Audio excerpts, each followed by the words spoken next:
কিরা? আরে আমি তো গেলাম ছাগল মারতে, তুমি কোথায় কি? আমি তো গেছিলাম গরু মারতে। এই শুনো না, কি হয়েছে জানো? আমার তো না ভয় লাগতেছে।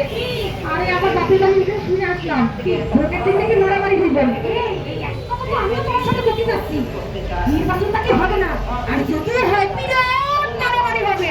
কি করবো বলো না, আমি শুনতেছি আমরা তো আমাকে ভোট হয়ে যাবে।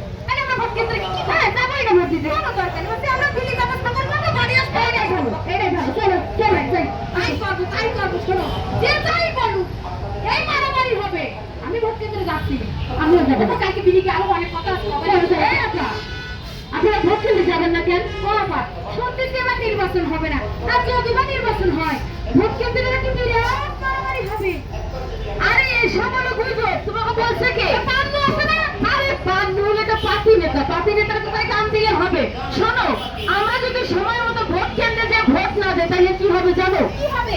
একটা অসৎ অযোগ্য প্রার্থী সে নির্বাচনে জিতে যাবে।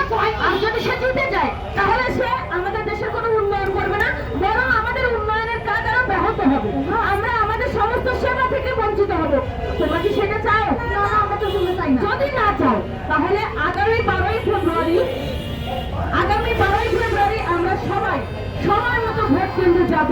কারো কথা বা হুমকিতে ভয় না পেয়ে, কারো প্রলোভনে প্রলুব্ধ না হয়ে, কারো গুজবে কান না দিয়ে সৎ যোগ্য ব্যক্তিকে আমরা বেছে নিব, তাকে ভোট দিব এবং তাকে নির্বাচিত করব। আমরা আমাদের দায়িত্ব হলো ভোট দেওয়া, আমরা আমাদের দায়িত্ব পালন করব এবং সেই সাথে বুঝে নেব আমাদের অধিকার।